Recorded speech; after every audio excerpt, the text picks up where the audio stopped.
June 28, 1942. The launch of Operation Blue. The winter wind crawled across the endless Russian plains like a living spirit, carrying with it the distant echoes of artillery, the rumble of tank engines, and the muffled cries of men whose fate was sealed long before the first shot was ever fired. And as the German officers stood around their maps in dimly lit field headquarters, candles flickering against the canvas walls, they could not ignore the nagging feeling that something on this front was different, something vast, organized, and terrifyingly deliberate, because though they had crushed armies, seized cities, and broken defensive lines in Poland, France, and the Balkans with the speed and precision of a machine built for conquest, the Soviet Union refused to behave like any enemy they had known before. Instead of collapsing, it seemed to grow stronger with each mile the Wehrmacht advanced, and instead of being broken, its armies reappeared like ghosts out of the snow, regrouped, reinforced, and ready to strike again with numbers that defied logic. German commanders whispered among themselves about the strange pattern emerging on the Eastern Front.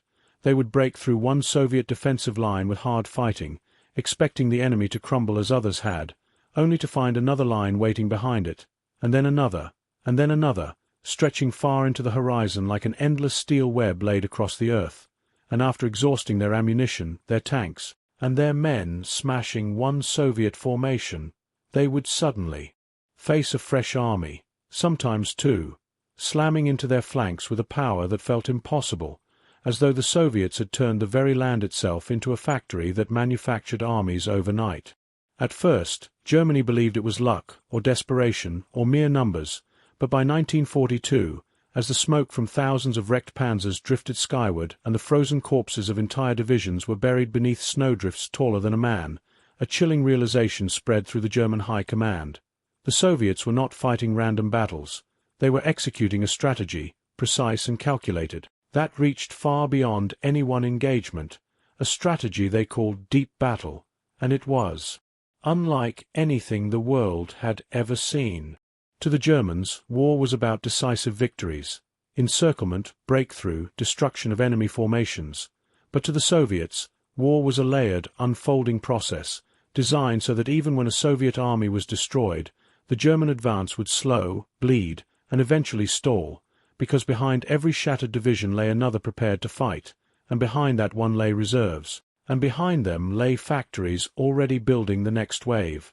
And as German officers watched their maps grow, cluttered with red arrows representing Soviet movements, they saw something far more terrifying than sheer numbers. They saw intent, coordination, timing that turned the front into a living organism where no Soviet soldier fought alone, but as part of a monstrous, synchronized machine stretching from Leningrad to the Caucasus. Deep battle was not a plan written on a single page. It was a philosophy forged in the brutality of the Russian Civil War, refined through years of study by Soviet theorists like Tukhachevsky, who had envisioned a war not won by a single decisive blow, but by overwhelming the enemy across entire theaters at once with layers of defense, waves of shock armies, and relentless counterattacks that ensured the enemy never truly rested, never truly recovered, never truly held the advantage, even when they believed they had. And this philosophy now filled the minds of Soviet commanders on the front lines, men who understood that their job was not merely to hold a position but to delay, to force Germany to expend fuel, ammunition, and precious manpower, to lure panzers forward until their supply lines stretched thin enough to snap, and then, when the German spearhead slowed, strike it with fresh mechanized armies that had been hidden far behind the initial lines, waiting for the precise moment when the Germans were tired, scattered, and least prepared. Across the vast expanse of the Eastern Front, the Germans began noticing the pattern. Every time they achieved a breakthrough, every time they forced the Soviets to retreat, they found themselves driving deeper into terrain where ambushes became constant, where artillery barrages intensified, and where the Soviets seemed to anticipate every move they made. And as the Germans pushed forward, thinking victory was at hand, they suddenly found themselves encircled by Soviet forces they didn't even know existed. What terrified the Germans was not the numbers. It was the control, the organization, the sheer intentionality of the Soviet plan. Deep battle turned war into a nightmare of endless fronts, endless armies, endless traps that stretched across entire regions. It drained the strength of veteran German divisions, shattered their morale, and forced them into battles they no longer understood. And as the first snows fell in 1942, blanketing the fields in a pale white that hid both wreckage and bodies alike, the Germans finally understood the truth. They were not fighting an enemy. They were fighting a system, a vast and unstoppable machine that consumed everything in its path and grew stronger with every sacrifice, every delay, every inch of ground lost or gained. Deep battle was not simply a tactic. It was the Soviet Union's answer to blitzkrieg, and the Germans had no answer for it. As the brutal summer of 1942 settled over the Eastern Front with heat so oppressive it turned tank hulls scorching hot to the touch and reduced entire battalions to fighting in choking clouds of dust, the German High Command prepared for what they believed would be the decisive operation that would finally crush the Soviet Union. Operation Blue, the great southern offensive designed to seize the oil fields of the Caucasus and starve the Soviet war machine of the lifeblood it needed to survive. But even as the panzers rolled forward in long columns that stretched across sunlit plains, leaving trails of oil, exhaust, and optimism in their wake, something felt wrong to the officers studying maps in their command posts, something they could not define yet could feel in their bones, because every time they expected the Soviets to collapse, the Red Army bent but did not break, retreating with a discipline and purpose that defied the German belief that Soviet forces were crude, chaotic, and poorly led. German armored spearheads advanced deeper and deeper into the steppe, chasing Soviet formations that seemed to evaporate into the horizon, but behind them the dust clouds concealed something far more dangerous than a retreat. It concealed design, timing, and layers of defense that the Germans only recognized when it was far too late. The Soviets had mastered the art of trading space for time. Each kilometer Germany advanced weakened their supply lines while strengthening the Soviet ability to counterattack. At the highest levels, Soviet planners were orchestrating movements that stretched across entire fronts, shifting armies like pieces on a vast chessboard, preparing to absorb the German blow and then unleash a devastating counterstrike exactly where the enemy was weakest. German soldiers on the ground noticed subtle signs long before their generals did. Abandoned Soviet trenches laid out in perfect depth formations, mines spaced with mathematical precision. Artillery that shifted positions almost daily as if controlled by an invisible hand, and civilians who spoke of movements behind the lines. Trains, trucks, columns marching not away from danger but toward it. Yet the Germans pressed on, consumed by the belief that capturing the Caucasus oil fields would cripple the Soviet Union permanently. They split their forces. Army Group A toward the Caucasus, Army Group B toward Stalingrad, stretching their lines so thin that even junior officers whispered concerns. And this, at last, was what the Soviets had been waiting for. Deep battle required the enemy to become overconfident, overextended, convinced of its own invincibility, and the Germans, fueled by earlier victories, were exactly that. Inside Soviet headquarters, Zhukov and Vasilevsky analyzed the German advance with cold calculation, identifying not the frontline units but the structural weaknesses, fractured command cohesion, overstretched supply columns, gaps between advancing German armies that could be pried open with just the right pressure. Soviet railways roared with activity as entire armies, freshly equipped and unseen by German reconnaissance, repositioned in secrecy behind the defensive belts that had slowed the German advance just enough. The brilliance of deep battle lay in its invisibility. The Germans saw retreat, confusion, and panic where in reality the Soviets were assembling the largest counterattack force in modern history. On the ground, German troops continued to chase Soviet units across the steppe, unaware that each retreat was deliberate, each delay calculated to buy time for reserves massing beyond the Volga. As the summer dragged on, the Germans were shocked by the sheer scale of Soviet resistance. Bunkers dug into hillsides, trenches reinforced with logs thicker than a man's arm, anti-tank ditches stretching kilometers, and artillery that fired with impossible accuracy as if guided by unseen eyes. The Germans fought through these defenses with determination, but every victory felt hollow because a Soviet second line always waited behind the first, and a third behind the second, stretching deep into the landscape like the rings of a colossal fortress. The pattern became unmistakable. The Soviets wanted the Germans to push forward, to believe they were winning, to exhaust their fuel, their ammunition, and their strength before the trap closed. When German commanders finally realized the situation, that they were deep inside a strategic snare, it was too late. Soviet rifle divisions, tank armies, and shock groups surged from the flanks like a crimson tide unleashed from the depths of the earth. German intelligence officers, poring over intercepted radio transmissions, realized in horror that the Soviets had not only anticipated every movement of their offensive, but had used the German advance itself as the key to trigger their counterstrike. The brilliance of deep battle unfolded with terrifying clarity. It was not meant to win battles. It was meant to reshape campaigns, to grind down the enemy's momentum, to pull them into a vortex of attrition and encirclement from which there was no escape. As the first Soviet armored columns emerged from the haze of the horizon and crashed into the overstretched German lines, officers who had once scoffed at the Red Army now understood the truth with chilling certainty. They were fighting a force that had learned from every defeat, adapted after every loss, reorganized after every retreat. A force that was no longer the chaotic mob of 1941 but a disciplined, coordinated war machine driven by doctrine that saw the battlefield not as a single fight, but as an interconnected system where every action, every sacrifice, every meter gained or lost contributed to a larger, devastating whole.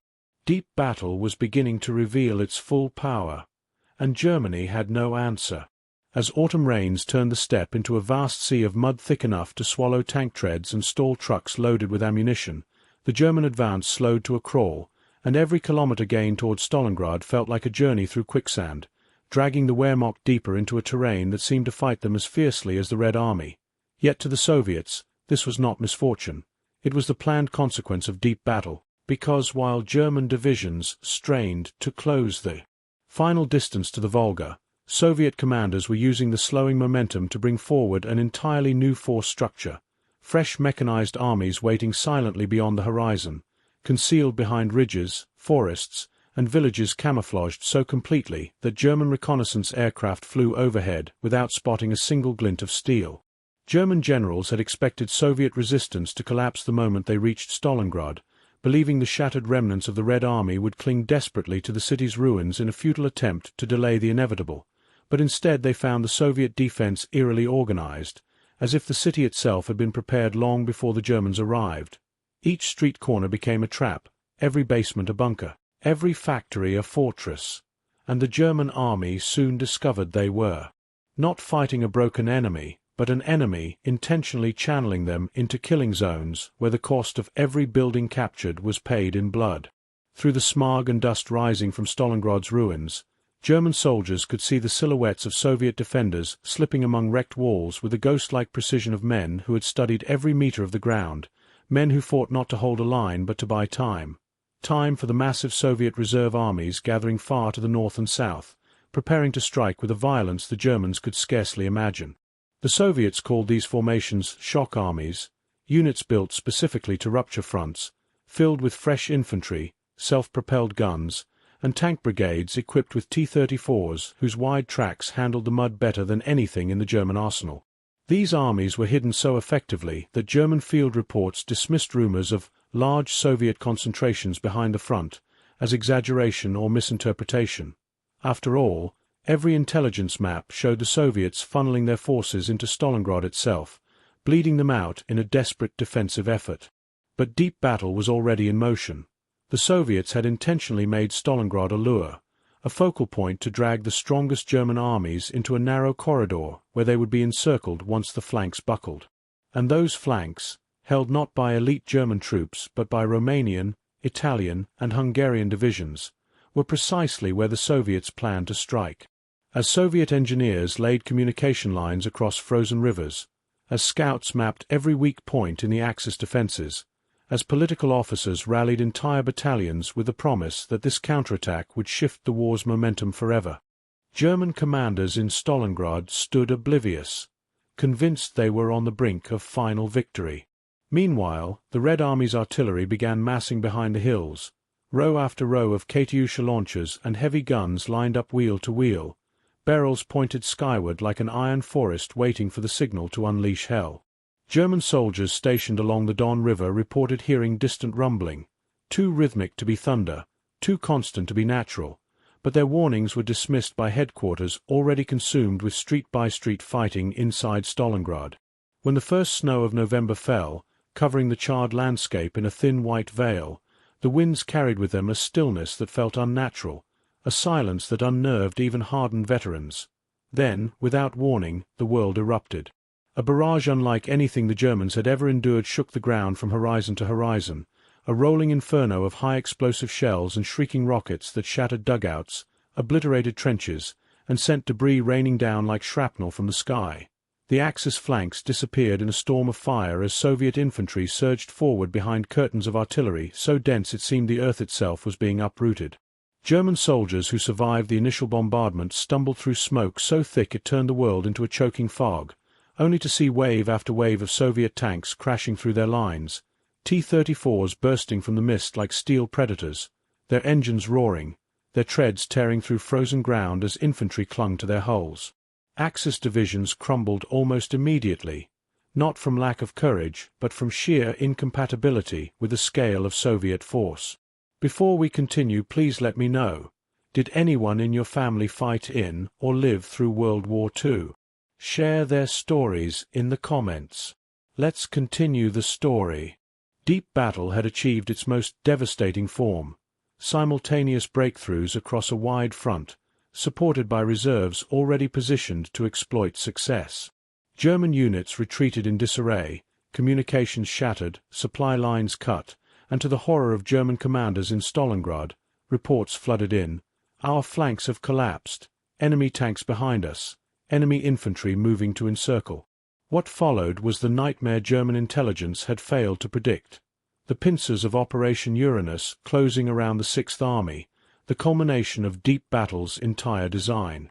The Germans trapped in Stalingrad suddenly found themselves cut off from the outside world, surrounded by hundreds of thousands of Soviet troops executing the kind of large-scale encirclement Germany had once used to dominate Europe. Hitler demanded they hold their position. Paulus obeyed, and the Soviets tightened the noose. The brilliance of deep battle revealed itself with every passing day. The Soviets had not merely launched an attack. They had dismantled the German operational structure, turning the Wehrmacht's greatest victory into one of its most catastrophic defeats. And as winter deepened, the frozen ruins of Stalingrad became the graveyard of German ambition, proof that the Soviets had mastered a style of warfare Germany had never prepared for. Across the Eastern Front, German commanders studied the unfolding disaster with dread, realizing at last that deep battle was not simply a tactic. It was a strategic revolution, and Germany had no answer for it. As the noose tightened around Stalingrad, and the once proud Sixth Army now found itself starving in the ruins it had fought so hard to capture, the German High Command scrambled desperately to regain control of a situation that had spiraled beyond anything they had anticipated, and across the icy expanse of the Eastern Front. The officers who had once boasted of blitzkrieg now stared in disbelief at reports that painted a grim picture of reality. The Soviets were no longer reacting to German moves. They were dictating the entire pace of the war, and deep battle was the engine behind this transformation, a doctrine that used time, distance, and calculation as weapons as deadly as tanks or artillery. While Stalingrad consumed the attention of the world, the Soviets began preparing something even larger, something that would demonstrate deep battle on a scale the Germans had never imagined, a series of operations that would stretch from the forests of the north to the steppes of the south, aimed not merely at defeating German armies, but at dismantling the entire strategic foundation of German control in the east. And as the winter winds swept across the frozen rivers, carrying with them the cries of wounded men and the distant rumble of Soviet rail cars rushing new divisions toward the front, German soldiers realized that they were facing an enemy who had turned retreat into deception, sacrifice into momentum, and sheer scale into a weapon of inevitability. The Trans-Siberian Railway became a lifeline for the Red Army, transporting entire divisions, men hardened by the brutal conditions of the Far East, to reinforce the front with a speed the Germans could scarcely comprehend, and as these fresh formations arrived, they brought not only manpower but new tactics, new weapons, and a new confidence built from the knowledge that they were part of a machine far larger than themselves. German officers, studying captured Soviet documents, began noticing the same disturbing theme. Every Soviet operation was connected, synchronized, designed not to win a single battle but to create cascading effects across entire theaters. A breakthrough near Stalingrad triggered pressure near Voronezh, which then forced the Germans to weaken their defenses near Rostov, which then opened the door for Soviet forces to strike deep into the Don Basin, each move methodically building upon the last. Each Soviet attack feeding into a larger design.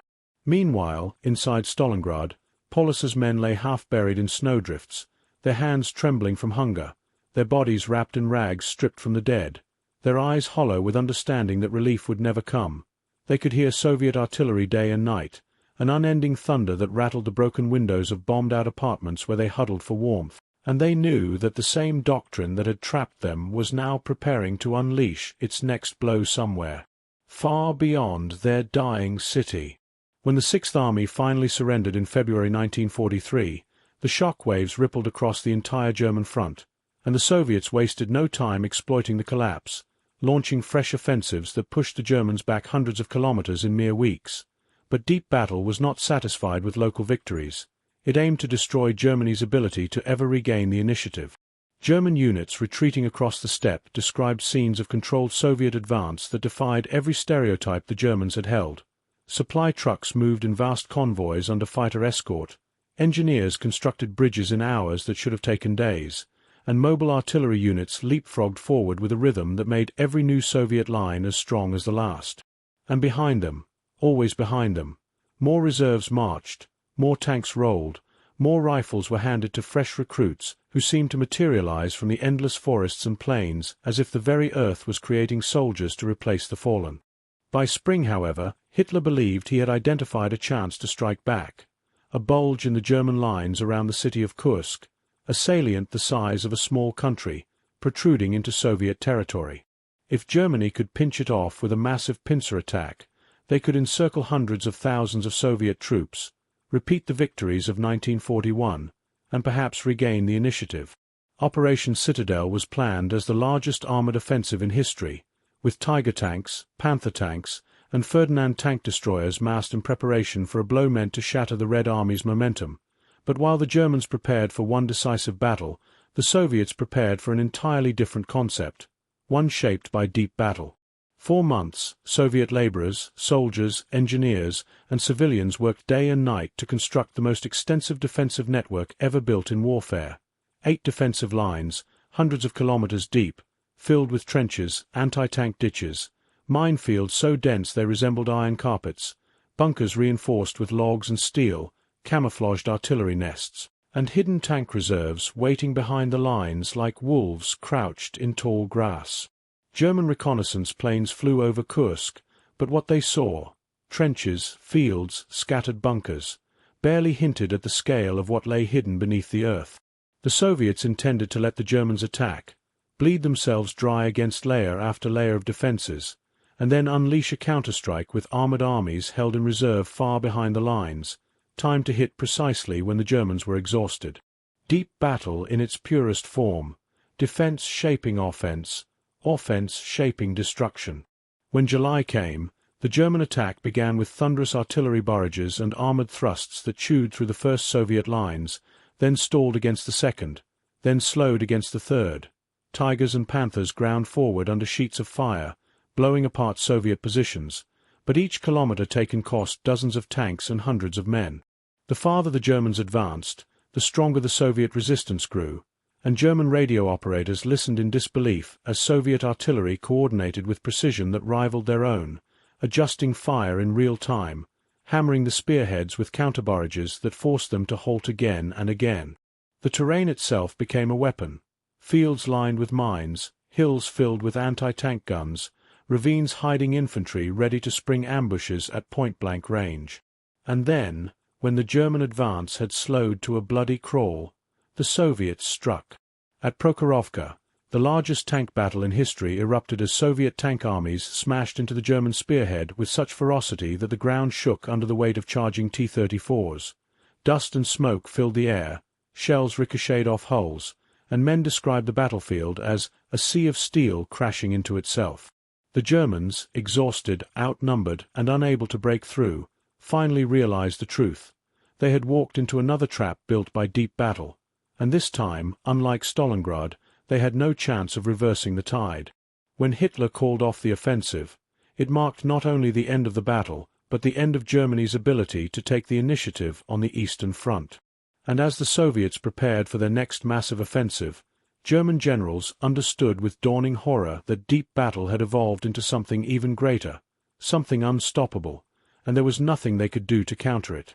As the smoke from Kursk drifted across the steppe like a shroud pulled over the dying ambitions of the German army, the Red Army wasted no time celebrating or resting, because deep battle demanded momentum, demanded exploitation, demanded that every German retreat be transformed into a collapse before the enemy could reorganize. And so while the Germans were still extracting the last of their battered panzers from the fields scarred by thousands of tank tracks, the Soviets were already preparing Operation Rumyantsev and Operation Kutuzov, twin offensives aimed at crushing the Ural salient in the north and driving toward Kharkov in the south, maneuvers that reflected the very essence of their doctrine: strike in multiple places, stretch the enemy thin, force them to defend everywhere until they cannot defend anywhere.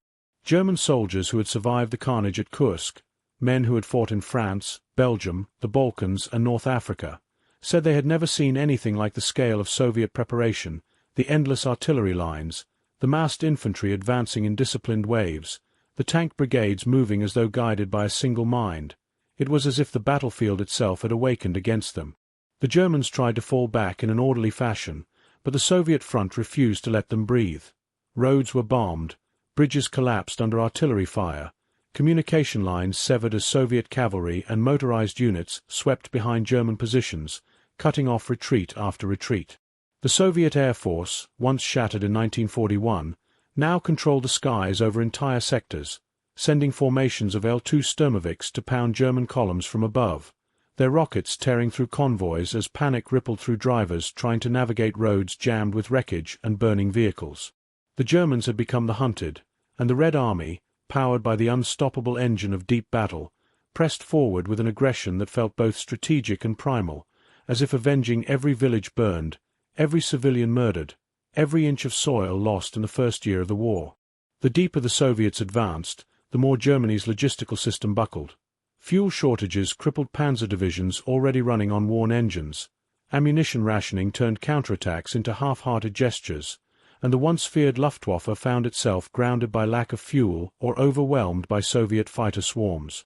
German frontline reports became increasingly desperate, describing divisions reduced to shadows of their former strength, battalion commanders pleading for reinforcements that no longer existed, regimental officers writing, "We cannot plug the gaps, the front is dissolving." And while the Germans struggled to maintain any semblance of coherent defense, the Soviets continued executing deep battle with chilling precision. Shock armies broke the lines, mechanized corps surged into the breach, infantry poured in behind them, artillery leapfrogged forward to prepare the next blow. Each Soviet operation fed into the next. The fall of Ural weakened Bryansk. The capture of Kharkov forced a retreat from the Meuse River. Every German withdrawal opened a new opportunity for the Red Army to unleash another wave of hammer blows. The Germans tried to regroup along the Dnieper River, believing its vast size and steep western banks would offer a natural defensive barrier. But the Soviets were already anticipating this fallback and prepared one of the most astonishing feats of rapid assault in military history, crossing a river hundreds of meters wide under fire, using rafts built from doors, barrels, and anything that could float, while engineers threw pontoon bridges across the water faster than the Germans could destroy them. German soldiers watching the Soviets cross described it as madness. Thousands of men rowing through machine gun fire, pulling rafts laden with equipment, shouting orders drowned out by explosions. Yet somehow, impossibly, the Soviets kept coming, driven by a fury that no German fire could extinguish. Within days, Soviet forces had established multiple bridgeheads, and once again the reserves of deep battle. Fresh divisions positioned behind the front for exactly this moment, flooded across the river, overwhelming German attempts to push them back. By late 1943, the myth of German invincibility had collapsed entirely. Gone were the days when German tanks carved through enemy lines at will. Gone were the days when German field marshals dictated the tempo of operations. Instead, the Germans found themselves trapped in a defensive war against an enemy who had mastered the art of attacking on a scale unmatched in history. Villages, towns, and cities that had been German strongpoints were now abandoned in haste as Soviet armored breakthroughs threatened to encircle German troops again and again, and reports from the front increasingly filled with the same chilling phrase: enemy armored forces penetrating rear areas. But perhaps the most terrifying aspect for the Germans was the realization that the Red Army's capacity for regeneration seemed limitless. Divisions destroyed in summer reappeared at full strength in autumn. Tank brigades shattered one month were fully re-equipped the next. Artillery that had fired thousands of shells in a single offensive was replenished within days by factories deep in the Ural Mountains working around the clock. German intelligence officers, trying to calculate Soviet troop numbers, supply levels, and armored reserves, found their estimates wrong every single time, because the Soviets had mastered concealment, deception, and operational security to a degree that blinded German reconnaissance. Stalin's Stavka had learned from disasters of the past, and now their planning accounted for every possible German counterstroke. Yet Germany possessed no doctrine capable of countering deep battles' relentless tempo. When Soviet forces liberated Kiev in November 1943, pushing the Germans back across a front so wide it strained all remaining reserves, the writing was on the wall. Germany could no longer win the war. But deep battle demanded not only victory, it demanded annihilation of the enemy's strategic capability. And so the Soviets kept pushing, preparing for the next great offensive that would drive into Ukraine, break through Belarus, and begin the long, violent march toward Berlin. German soldiers, exhausted, frostbitten, and disillusioned, sensed what was coming. More than one diary entry from the winter of 1943 contained the same bleak words: "We are fighting the sea. You can push the waves back for a moment, but they always return." And across the frozen plains of the east, the Soviet tide continued to rise. As the winter of 1943 bled into 1944 and the frozen steppes began to thaw into a vast ocean of mud that pulled boots from feet and buried broken trucks beneath its surface like swallowed bones, the Germans once again hoped the Rasputitsa, the dreaded mud season, would slow the Soviets long enough for them to rebuild shattered divisions, rotate exhausted units, and establish new defensive lines across Ukraine and Belarus. But deep battle did not allow the Soviets to pause, did not permit the Red Army to lose tempo, because the doctrine thrived on unbroken momentum, and so even as the ground dissolved beneath them, Soviet engineers laid log roads, their armored columns crawled forward using wide tracks that defied the mud, and their supply lines, massive, organized, and constantly expanding, kept the rivers of ammunition and fuel flowing toward the front with a determination that terrified German observers who had once believed logistical collapse would cripple the Red Army. What the Germans now faced was an enemy who had mastered the art of synchronizing movements across hundreds of kilometers, timing offensives so that as one German army reeled backward, another was struck in the flank or rear by a new Soviet advance, and the scale of these operations, orchestrated by Stavka with ruthless precision, created a sense among German troops that they were no longer fighting a human adversary, but a force of nature sweeping them eastward in wave after wave of coordinated destruction. In early 1944, as the Soviets advanced toward the Dnieper-Carpathian region, German divisions found themselves trapped in pockets formed not by accident but by deliberate Soviet design. Soviet tank armies broke through. Mobile cavalry mechanized groups surged past them. Infantry sealed the gaps, and Luftwaffe supply flights were shot down by Soviet fighters patrolling skies they now fully controlled. Entire German corps vanished in these encirclements, swallowed by a Red Army that had learned to exploit every weakness in German positioning.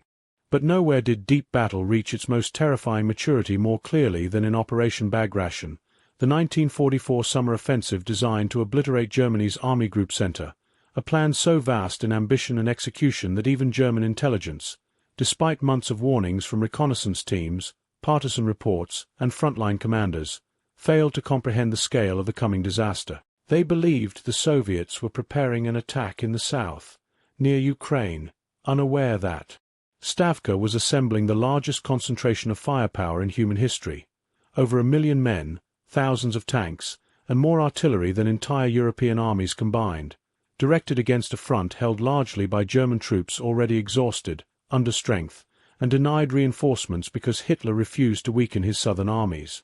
As dawn broke on June 22, 1944, the anniversary of Germany's invasion of the Soviet Union, the sky lit up with a barrage of such magnitude that German survivors later said the earth turned liquid beneath them, trenches collapsing, bunkers disintegrating, communication lines severed in seconds.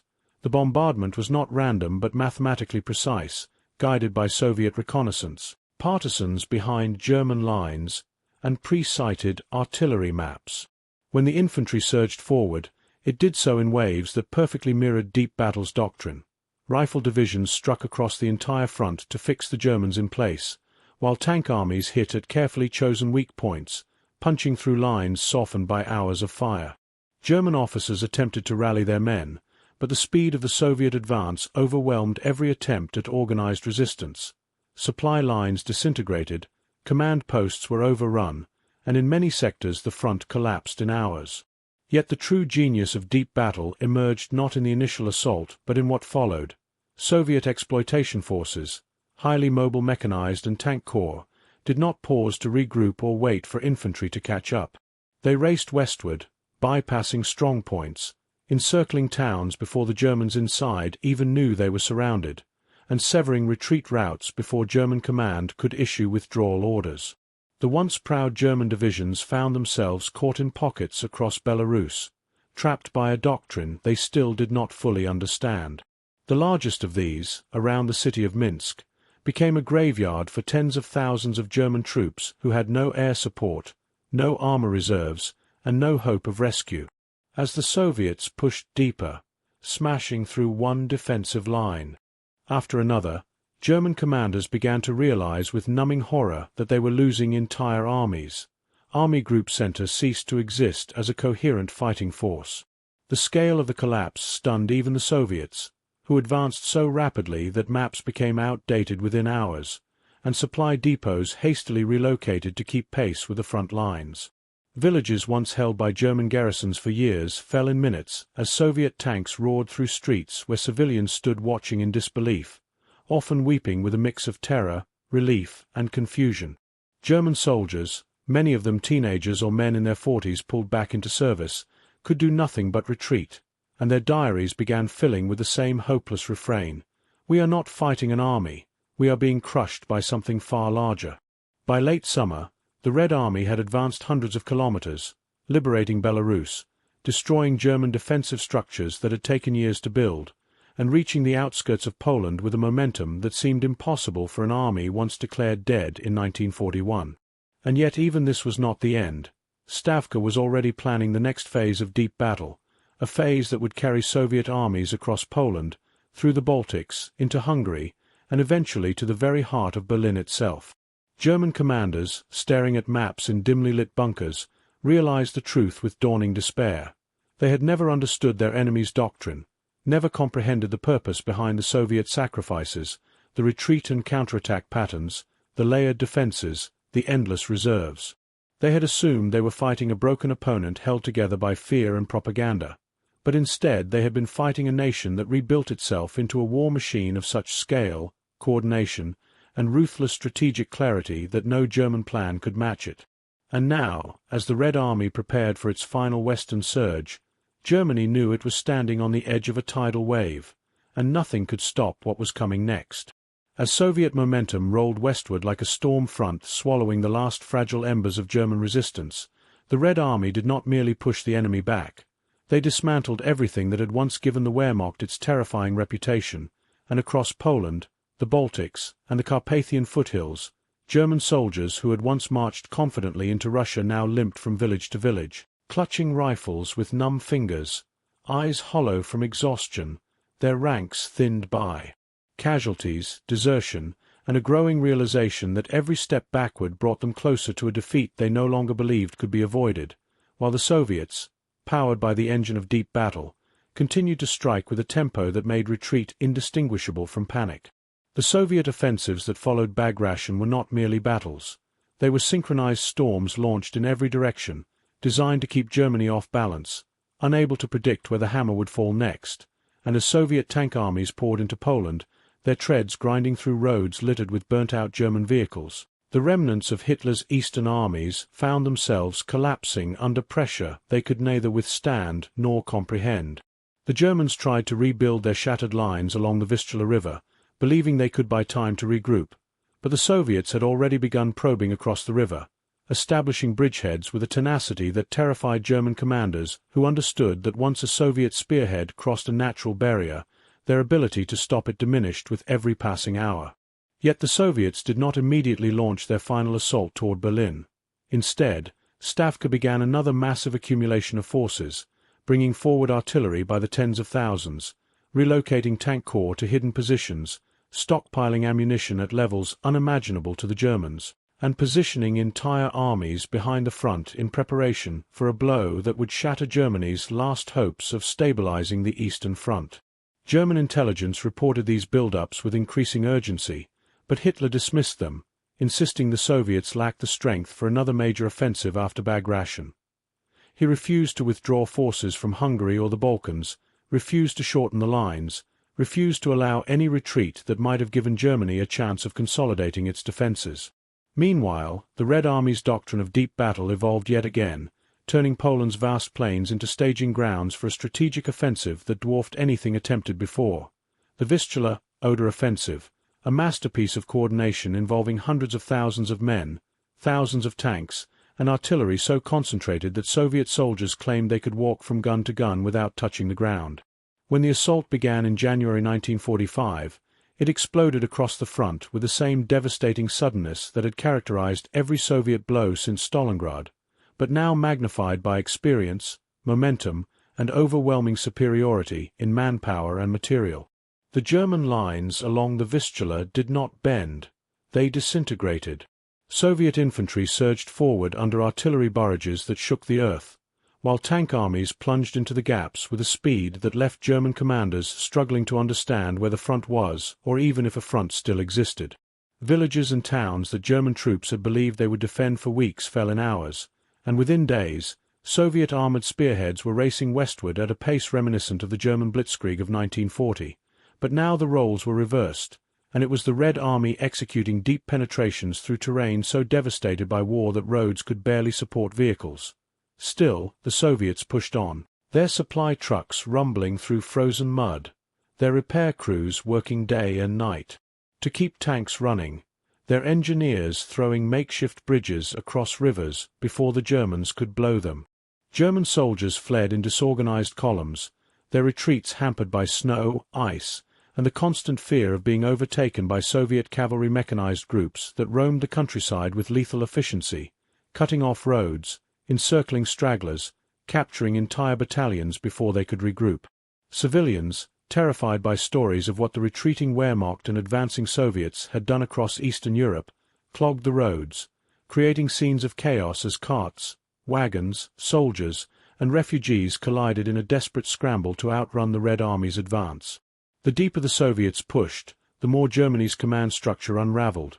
Entire divisions vanished without sending a single coherent report, and frontline officers sent frantic messages to headquarters begging for reinforcements, fuel, ammunition, anything, but the answers that came back were always the same: hold your positions. No retreat. Reinforcements on the way.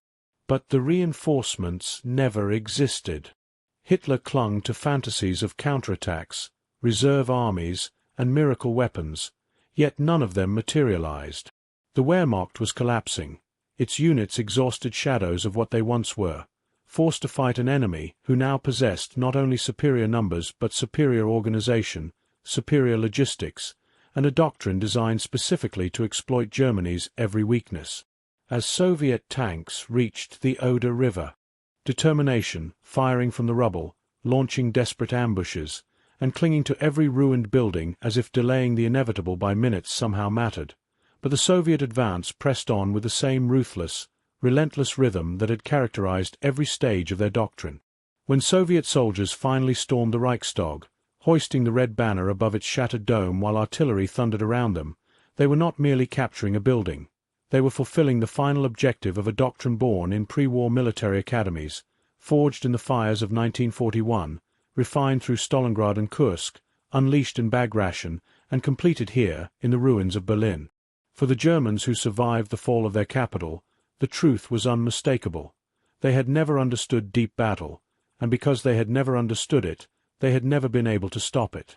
And now, as Berlin collapsed, the doctrine that had carried the Red Army from the Volga to the Spree stood triumphant, its lessons etched into the shattered stones of Europe's most devastated city, proof that Germany's defeat had not been a series of accidents or misfortunes, but the result of facing an enemy whose strategy had evolved beyond anything they could counter, an enemy who learned, adapted, built, and ultimately overwhelmed them with a scale, precision, and relentlessness the world had never seen before. As the smoke of Berlin's final battles settled into the shattered skyline and Soviet troops marched through streets choked with rubble, destroyed armor, and the broken remnants of a collapsing empire, the doctrine of deep battle, once dismissed by German planners as crude and unsophisticated, revealed itself not only as the key to Soviet victory but as the blueprint for a new era of warfare, an approach so forward-thinking and brutally effective that it reshaped everything the world understood about strategy, logistics, and the psychology of battle, and across the ruined capital, German officers who emerged from hiding, shell-shocked, starving, hollow-eyed, could no longer pretend that their defeat was the result of misfortune or betrayal. They understood now that they had faced an opponent who had learned from every setback, adapted to every challenge, and built a war machine that crushed not only their armies, but the very foundations of German doctrine. Yet even as Soviet soldiers raised their flags over the Reichstag, the story of deep battle did not end. It echoed outward across Europe, felt in the surrender of countless scattered German units retreating westward toward American or British lines, desperate to avoid falling into Soviet hands, and observed in the chaos unfolding in pockets of resistance where German commanders still clung to the delusion that they could hold out, reorganize, or negotiate. Along the Baltic coast, remnants of Army Group North, cut off, encircled, and abandoned by the collapsing German command structure, continued to fight in the Courland pocket, unaware that Berlin had fallen, their last messages spoken in tones of despair as Soviet artillery reduced their positions to smouldering wastelands. Yet even there, the methodical nature of deep battle shaped every Soviet move surrounding the pocket, isolating it, draining it of strength until surrender became inevitable. Across Silesia and Bohemia, German troops fleeing westward encountered the same cold, unstoppable advance. Soviet armored columns emerging from morning fog, infantry moving with coordinated precision, artillery fire correcting with terrifying speed, all part of a system that no longer needed to prove itself, but continued operating with the same ruthless efficiency that had shattered Army Group Center and crushed the Wehrmacht's final reserves. Civilians watched this advance with complex emotions, terror, relief, vengeance, and confusion, because the Red Army that poured through Central Europe carried not only the discipline of deep battle but the scars of years of unimaginable suffering, and their presence brought with it an unstoppable momentum fueled by grief, rage, patriotism, and the memory of every burned village, every civilian massacre, every atrocity committed during the German invasion of their homeland. As Soviet troops liberated concentration camps, the full horror of what they had been fighting against became visible. Emaciated prisoners emerging like shadows from behind barbed wire, piles of shoes and glasses and children's toys revealing crimes that defied comprehension, scenes that hardened Soviet resolve and justified, in the eyes of many soldiers, the unstoppable ferocity with which they pursued the German army. Meanwhile, the German leadership attempted to cling to fragments of control. Admiral Dönitz issued orders from the north. Scattered SS units refused to surrender. Wehrmacht officers argued over who to blame. Civilians fled west in panicked waves hoping to escape the Red Army's wrath. But deep battle had created a reality where German attempts at coordination were meaningless. Soviet forces stretched from the Baltic to the Balkans, each army group operating with a precision and unity that made resistance futile. In Czechoslovakia, Prague became the last major European capital where war was still raging, and even as German troops tried to suppress an uprising, Soviet armies were already racing toward the city, executing another operational-level maneuver straight from the doctrine that had defined the entire Eastern War: encircle, isolate, overwhelm. When Soviet tanks rolled into Prague, greeted by crowds of exhausted civilians cheering the arrival of liberation, it marked one of the final triumphs of a doctrine that had carried the Red Army across half a continent. Yet deep battle's true legacy would be felt not only in the ashes of Germany's defeat, but in the future military doctrines of nations around the world. American strategists, British planners, French theorists, and even German officers who survived the war studied the Soviet operational methods with a mixture of admiration and unease, recognizing that they had witnessed the rise of a system capable of reshaping how wars would be fought for generations. The idea of layered offenses, operational depth, continuous pressure, synchronized fronts, massed artillery, and rapid exploitation became foundational principles for modern warfare. And as the Red Army continued advancing into Austria, Hungary, and the Balkans, capturing cities, dismantling German puppet regimes, and extinguishing the last pockets of resistance, the final German units, beaten, starving, and psychologically broken, realized they were witnessing not merely the end of a war but the collapse of everything they had believed about military superiority. Diaries recovered from German officers after the war revealed a painful truth. Deep down, many had known by 1943 that victory was impossible, yet they continued fighting, driven by fear, duty, propaganda, or denial, only to see their armies destroyed piece by a doctrine they had underestimated until it was too late. In the final days of the war, as German units surrendered in fields, forests, and ruined towns, many soldiers spoke of the same haunting realization, that the Soviets had turned the battlefield into a living organism, one that absorbed attacks and responded with coordinated fury, one that pushed forward with the unstoppable rhythm of a machine built for total, uncompromising victory. And as May 1945 arrived, bringing with it unconditional surrender, just 70 kilometers from Berlin, German commanders stared in shock at maps showing the impossible. The Red Army had advanced hundreds of kilometers in weeks, destroying multiple German armies in the process. And still, the Soviets did not stop. They built bridgeheads on the western bank of the Oder, preparing for the final push toward the German capital, their artillery gathering once more in terrifying density, their tank armies positioned for the kill, their infantry hardened by years of relentless fighting, and their commanders, Zhukov and Konyev, competing for the honor of taking Berlin. German soldiers in the trenches along the Oder could hear the distant rumbling of Soviet guns, a constant reminder that the enemy who had survived the disaster of 1941, endured the horrors of Stalingrad, mastered the vast steppe, shattered Army Group Center, and reached the heart of Europe was now preparing for the final blow. And across the entire Eastern Front, one truth became painfully clear. Deep battle, the doctrine Germany had mocked, misunderstood, and underestimated, had become the instrument of their destruction. If you already watched till this part, so please comment below your city name. Let's continue the story. As the Red Army prepared for its final descent upon Berlin, and the Oder front crackled with the distant thunder of Soviet artillery test-firing their guns for the coming storm, German commanders stood trapped in a nightmare of their own making, forced to watch as the doctrine they had dismissed as crude, chaotic, or primitive now stood poised to crush the last remnants of their armies beneath the weight of a system that had evolved into the most formidable offensive machine the world had ever seen. Deep battle had matured into something far greater than a military doctrine. It had become a force of inevitability, and as Soviet preparations intensified across the frozen plains east of Berlin, German soldiers who peered through binoculars at the faint outlines of Soviet positions felt the same hopeless dread that their comrades at Stalingrad had known years before, the sense that the enemy was no longer merely an army, but a tidal wave gathering strength. Soviet commanders massed artillery in such numbers along the Oder that the river's western bank shook even before the first shells fell.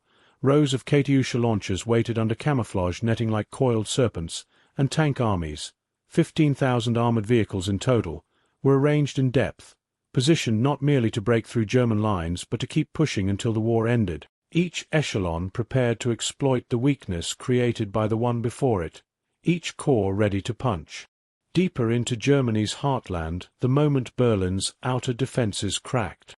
For the exhausted, frostbitten, and demoralized German troops manning the trenches along the Seelow Heights, the impending assault felt like standing before an avalanche. They could hear the rumble, see the distant clouds of dust raised by Soviet preparations, feel the ground tremble beneath their boots, but nothing they could do would stop what was coming. Hitler, isolated in his bunker beneath Berlin, issued frantic orders that bore no resemblance to the reality unfolding on the front lines. He demanded counterattacks by divisions that existed only on paper. insisted that the Oder defenses must hold at all costs, and berated commanders for not using willpower to stop armies that outnumbered them 10-1, all while the Red Army continued preparing an assault so vast, so meticulously coordinated, and so overwhelmingly powerful that even seasoned Soviet generals felt a sense of awe at its scale. Then, on April 16, 1945, before dawn broke, the world erupted. Over 40,000 Soviet guns opened fire simultaneously, unleashing a barrage so violent that German survivors later claimed it shook the sky itself, collapsing bunkers, shredding barbed wire, and turning the first defensive lines into fields of smoke and craters before Soviet infantry had even begun to move. The Silo Heights, heavily fortified and considered the last major natural barrier before Berlin, was soon obscured by dust and flame as Soviet searchlights flickered through the darkness, illuminating the battlefield like some apocalyptic stage set, blinding German defenders and lighting the path for Soviet assault units advancing across the river flats. The first waves of Soviet infantry and tanks were cut down by German fire from the elevated heights, but in deep battle, the first waves were never expected to break through. They were designed to fix the enemy, absorb fire, reveal the strength of defensive positions, and prepare the way for the true hammer blow. Behind them, fresh Soviet divisions surged forward, and when progress slowed, Soviet artillery shifted to direct fire, blasting German strongpoints at point-blank range as the Red Army clawed its way up the slopes. Hours passed in a haze of smoke, screams, and fire, and though German defenders fought with a desperation born of knowing they were protecting their homeland's capital, they could not stem the tide. Soviet engineers built bridges under fire, infantry stormed trenches again and again, and tank brigades roared through gaps created by infantry assaults, every step forward paid for in blood but always followed by another step, then another, because deep battle demanded persistence, relentless pressure, and continuous exploitation. When the heights finally fell after days of nightmarish fighting, the road to Berlin lay open, and Soviet tank armies surged west in a movement so fast and so massive that German units defending the outskirts of the capital had mere hours to prepare. Berlin itself, once the proud heart of Europe, now stood as a scarred, burning carcass, streets filled with rubble, buildings reduced to hollow shells, civilians wandering like ghosts in search of shelter as the distant rumble of Soviet armor grew louder with every passing moment. Inside the Führerbunker, Hitler raged at the maps in front of him, ordering divisions that had been wiped out months earlier into imaginary counterattacks, his commanders too afraid or broken to tell him the truth. The Soviet doctrine of deep battle had torn apart Germany's ability to wage war, had dismantled its armies, and had now reached the very doorstep of the regime that had plunged the world into catastrophe.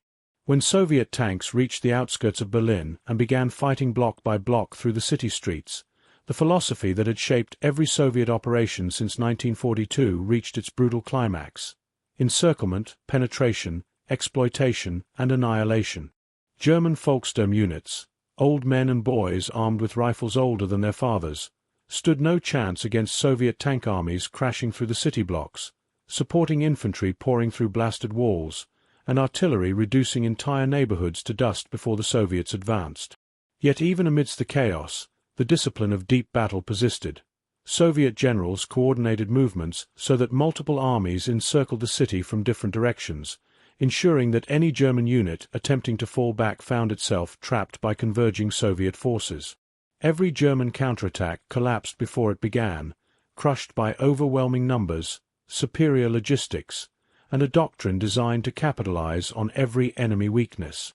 As the Red Army closed in on the Reichstag, the symbolic heart of Nazi power, German soldiers fought with hopeless. The shattered remnants of the Wehrmacht could only look back at the years of conflict and acknowledge the simple, brutal truth. Deep battle had outthought them, outsupplied them, outmaneuvered them, and ultimately outfought them in every measurable way. It was not one battle, not one weapon, not one general. It was the entire system, the entire philosophy, the entire nation moving in a single direction with the force of history behind it. And Germany, for all its tactical brilliance, had no answer. As the final spring of the war unfolded over the battered landscape of Central Europe, the Red Army's relentless doctrine of deep battle surged forward with a force that no German formation could withstand, and the once proud Wehrmacht, now reduced to a disjointed web of shattered battalions and improvised defense groups, found itself drowned beneath the weight of a war machine that had perfected the principle of overwhelming depth, attacking not merely the front line but the entire structure of German resistance from every direction simultaneously. In the dense forests east of Berlin, where broken trees and cratered earth formed a grim reminder of the artillery barrages that had ravaged the land for months, Soviet units pressed forward with a precision that seemed almost eerie.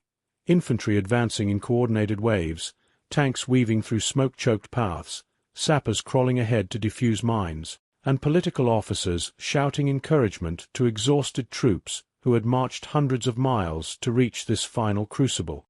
German soldiers hiding in makeshift bunkers watched in dread as Soviet infantry crept closer with the patience of hunters, their steps measured, their weapons steady, their resolve unshaken by the casualties that piled up around them. They understood, even before the first shots were fired, that their thin defensive lines were little more than symbolic gestures against an enemy who had mastered not only firepower but timing, deception, and tempo.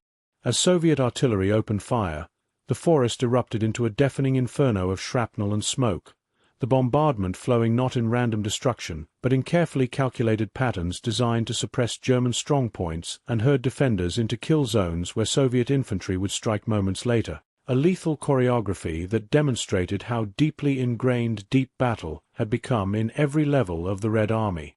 German officers attempted to radio headquarters for reinforcement, only to receive static or commands that no longer reflected ground reality.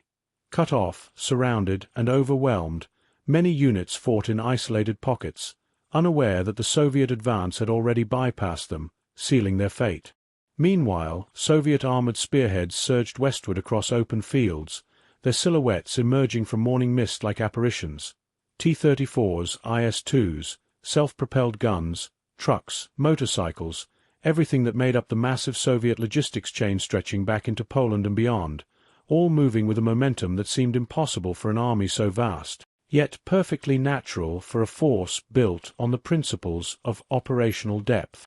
In villages north of the Spree River, scenes of desperation unfolded as German civilians watched Soviet columns thunder past, some praying for mercy, some fleeing into attics and basements, some waving white cloths that fluttered helplessly in the wind.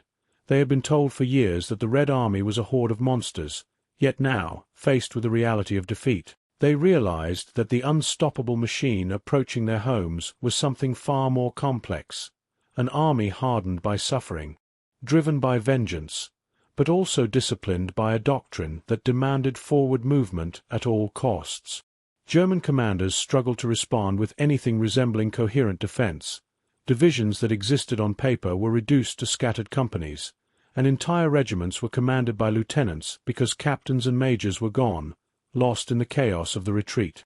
They attempted counterattacks, scraping together tanks repaired in haste, assault guns hidden under camouflaged nets, and infantry units formed from clerks, supply workers, and teenagers, yet every counterattack was swallowed by the Soviet tide. Flanking maneuvers enveloped them within hours, artillery smothered them before they could advance more than a few hundred meters, and Soviet scouts intercepted their radio traffic, allowing tank brigades to maneuver into perfect ambush positions. As the front dissolved, German morale collapsed, and diaries found after the war revealed the same haunting refrain: "We cannot stop them. They are everywhere.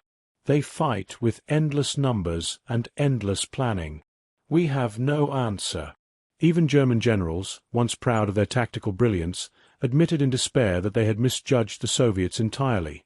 They had expected chaos, inconsistency, and brute force charges, but instead found themselves facing a system of warfare that operated with the ruthless precision of a machine, each unit playing its role in a synchronized whole that stretched from company commanders to the highest ranks of Stavka. Deep battle, once a theoretical concept discussed quietly in Soviet academies, now governed the fate of millions as the Red Army advanced, closing in on Berlin from all sides. Zhukov's armies from the east, Konyev's from the south, Rokossovsky's securing the flanks, all moving like the jaws of a giant steel trap.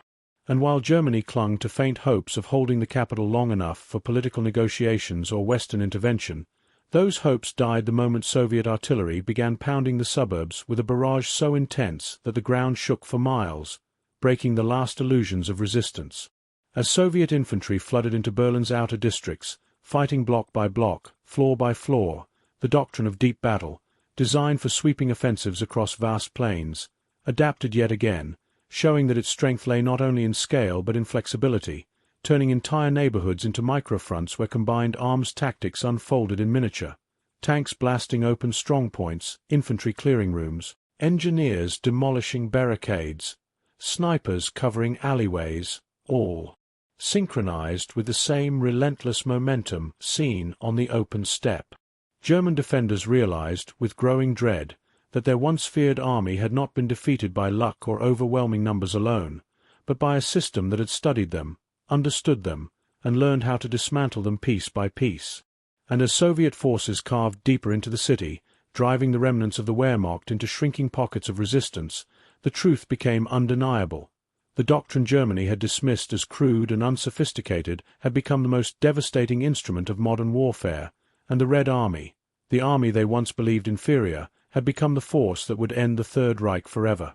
As the final days of the war bled into nights illuminated only by artillery flashes and the burning skeletons of buildings, the German defenders trapped inside Berlin fought in a haze of exhaustion and disbelief, struggling to comprehend how the unstoppable Soviet advance had reached the very heart of the Reich with such speed and precision, for even in these final moments, amid collapsing walls, dying radios, and dwindling ammunition, the doctrine of deep battle continued to shape the battlefield with a terrifying inevitability.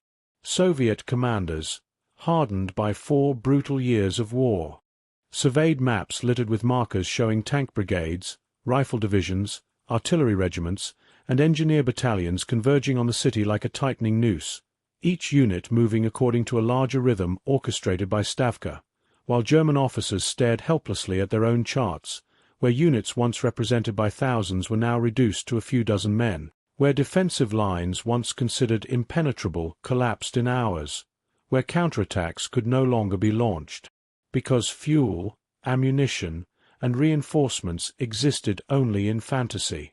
Inside the city, the German High Command had descended into chaos.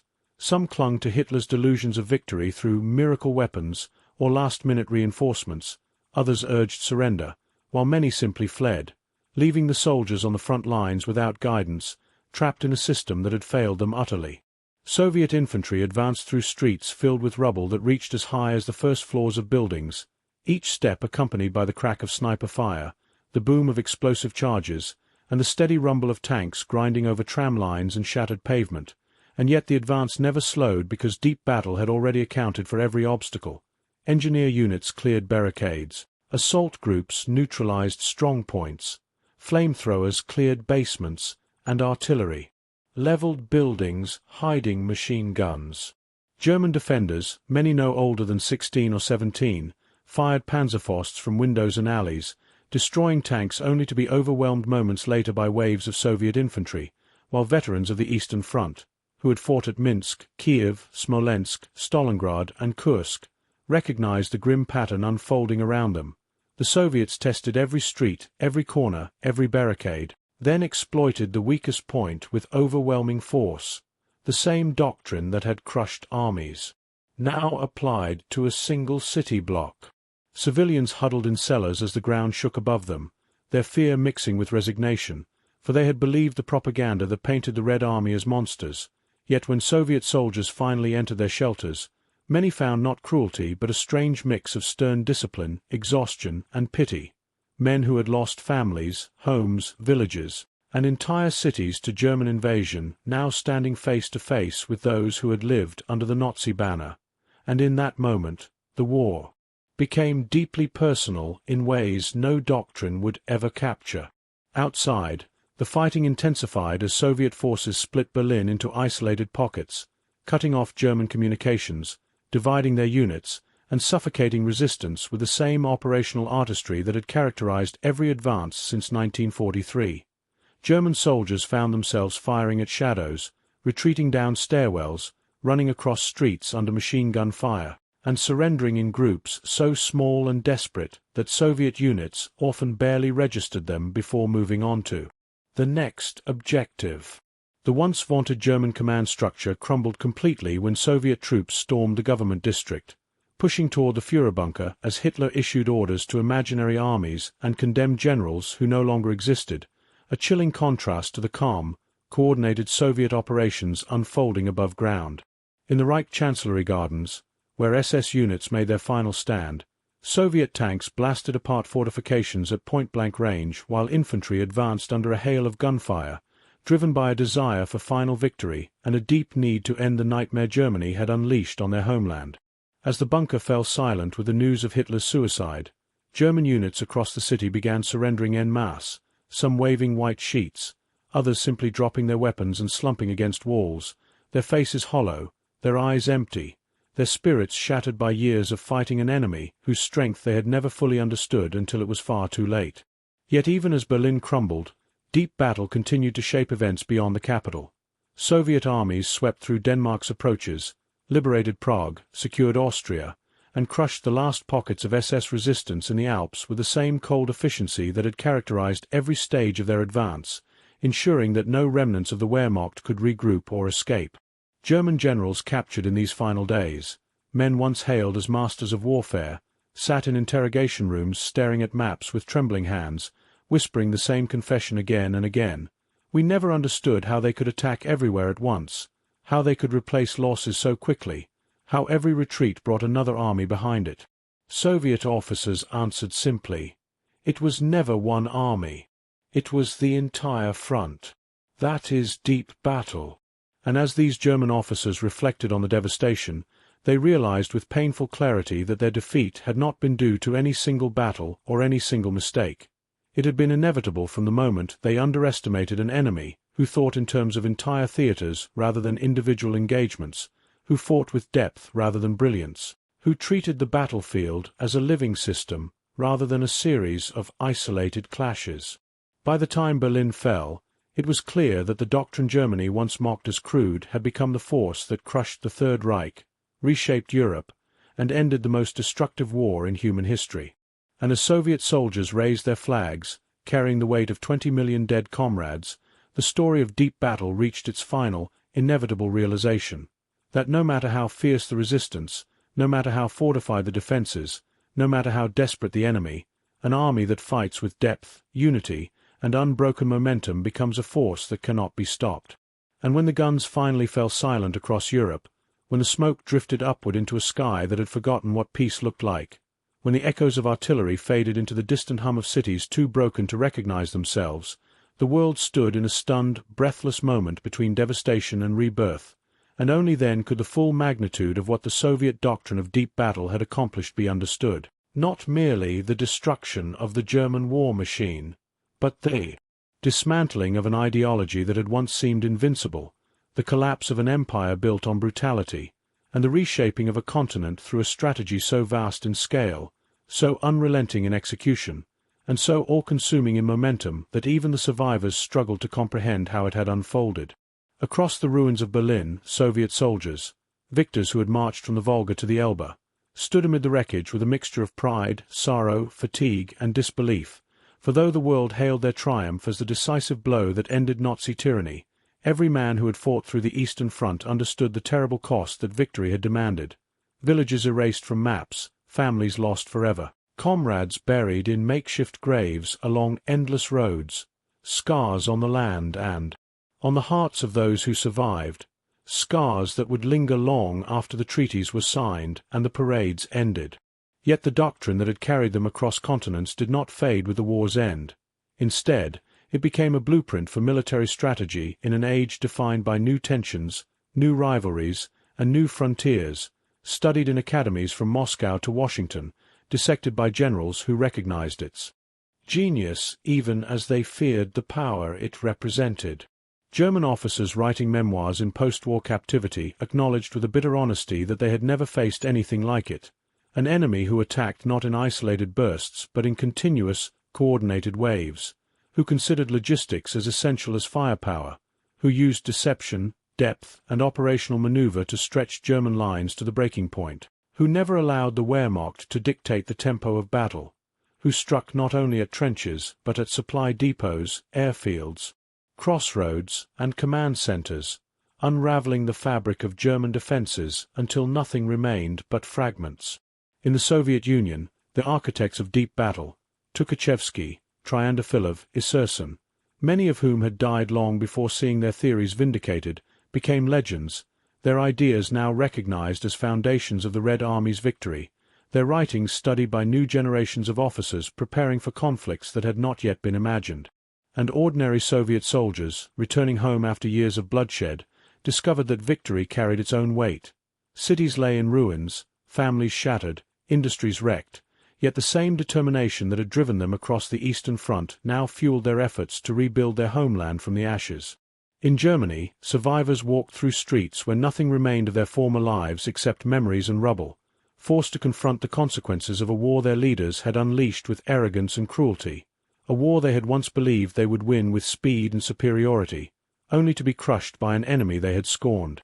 And the world, looking upon the devastation, realized the profound truth illustrated by the Soviet victory, that wars are not won by brilliance alone, nor by isolated feats of heroism, nor by the might of a single army or commander, but by a system capable of enduring losses, adapting to challenges, sustaining momentum, and striking with precision over vast distances and countless fronts. Deep battle had been more than a tactic.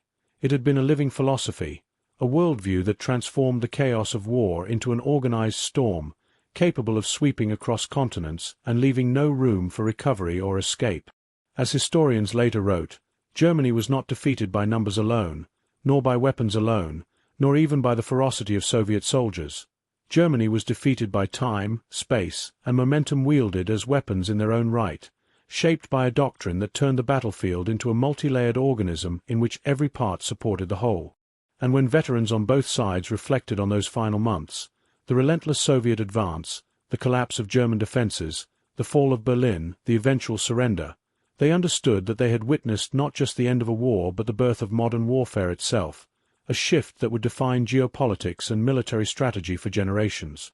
In the quiet that followed, as Europe began the long process of healing, as new borders were drawn, as nations rebuilt, and as memories of the war became stories passed from one generation to the next, the legacy of deep battle endured, not as a distant military concept but as the force that had reshaped the 20th century, a doctrine forged in fire and loss, perfected through sacrifice, and executed by millions who carried its weight forward until the day the guns fell silent. And so the story closed where it began, with an idea conceived in the mind of a few visionaries, dismissed by its enemies, misunderstood by its own leaders, but proved in the harshest crucible of human conflict, an idea that, once unleashed, became the tactic the Germans had no answer for, the engine of the Red Army's victory, and one of the defining forces that ended the most devastating war the world had ever seen. If you found this story compelling, please take a moment to like this video. It helps us share more forgotten stories from the Second World War. Subscribe to stay connected with these untold histories. Each one matters. Each one deserves to be remembered, and we would love to hear from you. Leave a comment below telling us where you are watching from. Our community spans from Texas to Tasmania, from veterans to history enthusiasts. You are part of something special here. Thank you for watching, and thank you for keeping these stories alive.